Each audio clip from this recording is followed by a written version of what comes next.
Hi,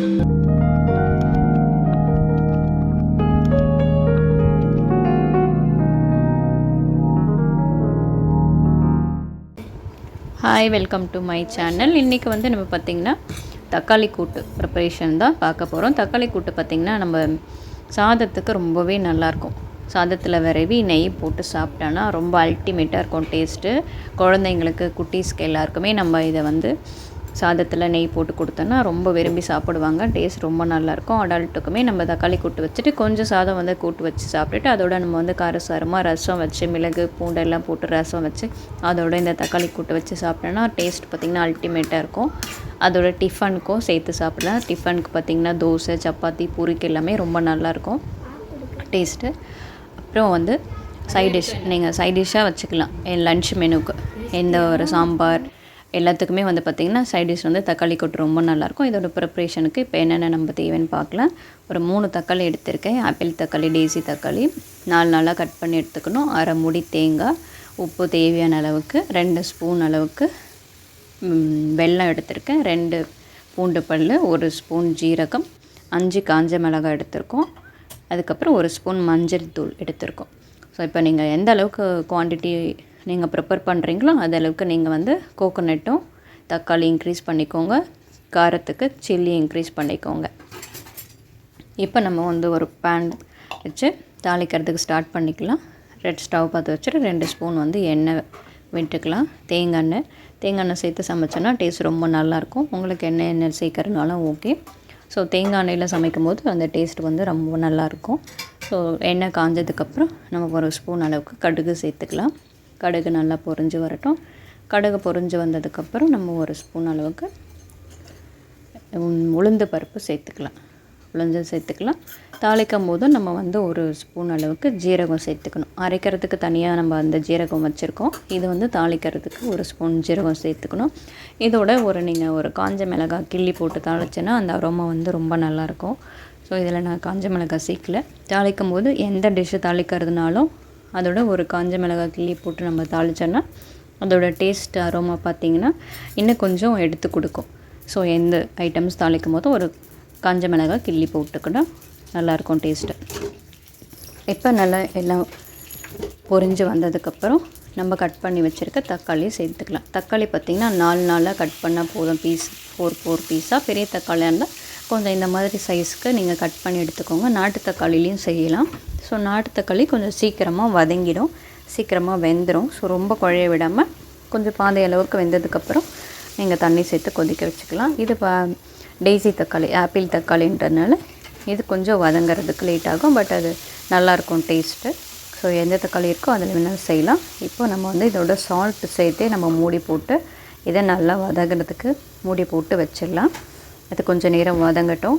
இப்போ side by side நம்ம வந்து கூட்டு ப்ரிப்பேர் பண்ணிக்கலாம். ஒரு மிக்ஸி ஜாரில் அரை மூடி தேங்காய், சில்லி, ஜீரகம், 2 பல் பூண்டு, இந்த மஞ்சள் தூள் 1 ஸ்பூன் வச்சுருந்தோம் இல்லையா, இதெல்லாம் சேர்த்து இப்போ நம்ம தண்ணி விட்டு இதை கொஞ்சம் கொரன்னு அரைச்சி எடுத்துக்கலாம். ஸோ கொரன்னு அரைச்சி எடுத்து வச்சுக்கலாம். ஸோ தக்காளி வேகிறதுக்குள்ளே இது சைட் பை சைடு நம்ம வந்து ப்ரிப்பேர் பண்ணிக்கலாம். இது ஓவரால் உங்களுக்கு டைம் பார்த்திங்கன்னா ஒரு 15 to 20 மினிட்ஸில் நம்ம வந்து டக்குன்னு ரெடி பண்ணிடலாம். ஸோ டிஃபனுக்கும் ரெடி பண்ணிக்கலாம், லன்ச்சுக்கு சைடிஷ்ஷாகவும் நம்ம ரெடி பண்ணிக்கலாம். ஸோ ஃபாஸ்ட்டாக ரெடி பண்ணிடலாம். மார்னிங் ஹவர்ஸில் குட்டீஸ்க்கு வந்து டிஃபன் பாக்ஸ்க்கு லன்ச்சுக்கு ரெடி பண்ணணும் அப்படின்னாலும் இதை நீங்கள் டக்குன்னு ரெடி பண்ணிவிட்டு ரைஸில் நெய் போட்டு விரைவு கொடுத்துட்டுனா சூப்பராக இருக்கும். குட்டீஸ் ரொம்ப லைக் பண்ணி சாப்பிடுவாங்க. டேஸ்ட் அவ்வளோ நல்லாயிருக்கும். ஸோ நீங்கள் அதுக்கும் ட்ரை பண்ணுங்கள். இப்போது நம்ம தக்காளி வதங்கினதுக்கப்புறம் கொஞ்சம் தண்ணி சேர்த்து வேக வச்சுக்கலாம். அதோட வந்து கருவேப்பிலையும் கழுவி சேர்த்துக்கலாம் இதோட. ஸோ தக்காளி வதங்கினதுக்கப்புறம் நம்ம கொஞ்சம் தண்ணி விட்டு அதை வேக வச்சுக்கலாம். இப்போ தக்காளி நல்லா வேகட்டும். வெந்ததுக்கப்புறம் நம்ம வந்து கூட்டுக்கு வந்து அரைச்சிருக்கோம் இல்லையா, அந்த கூட்டில் கொஞ்சம் தண்ணி மிக்ஸ் பண்ணி நம்ம அதை கொஞ்சம் கறி பதத்துக்கு நல்லா நம்ம மிக்ஸ் பண்ணி வச்சுக்கலாம். ஸோ கொஞ்சம் இது டேசி தக்காளின்றதுனால கொஞ்சம் நேரம் ஆகும் இது குக் ஆகிறதுக்கு. ஸோ அது நடுவில் நம்ம அதை திருப்பி விட்டுக்கலாம்.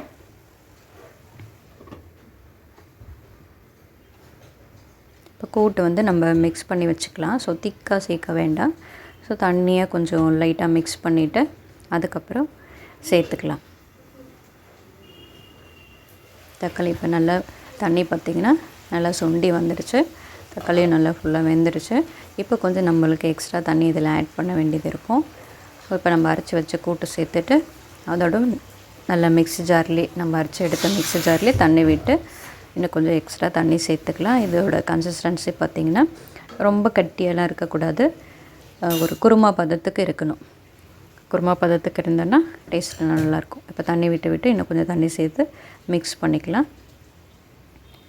நல்லா மிக்ஸ் பண்ணிவிட்டு சால்ட்டு இப்போ உங்களுக்கு கம்மியாக இருந்ததுன்னா இந்த டைமுக்கு சால்ட்டை சேர்த்துக்கலாம். அந்த நம்ம 2 ஸ்பூன் அளவுக்கு வெல்லம் எடுத்து வச்சுருக்கோம் இல்லையா, அந்த வெல்லமும் இதோட சேர்த்துக்கலாம்.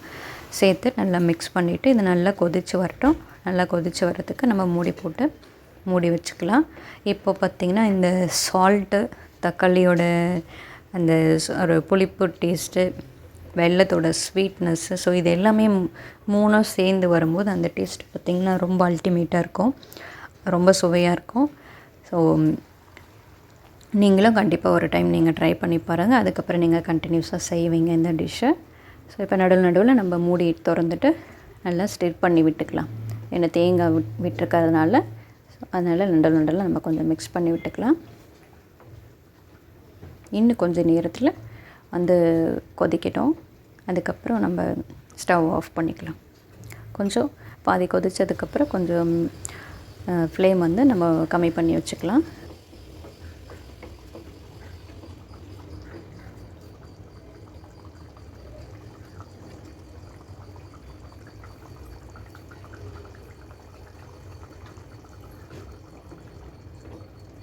நம்ம ஸ்டவ் ஆஃப் பண்ணிக்கலாம். நம்மளோட தக்காளி கூட்டு பார்த்திங்கன்னா சூப்பராக ரெடி ஆகிடுச்சு. ஸோ பாருங்கள், இதை பார்க்கும்போதே பார்த்திங்கன்னா உங்களுக்கு சாப்பிட்ணுன்னு வந்து நாக்கு ஊறும். ஸோ நீங்கள் ஒரு டைம் ட்ரை பண்ணி பார்த்தீங்கனாலே அதுக்கப்புறம் நீங்கள் இந்த டேஸ்ட்டுக்கு கண்டிப்பாக அடிக்ட் ஆகிடுவீங்க. ஸோ ட்ரை பண்ணி பாருங்கள். என்னோடய சேனல் சப்ஸ்கிரைப் பண்ணாதவங்க சப்ஸ்கிரைப் பண்ணிக்கோங்க. தேங்க்ஸ் ஃபார் வாட்சிங்.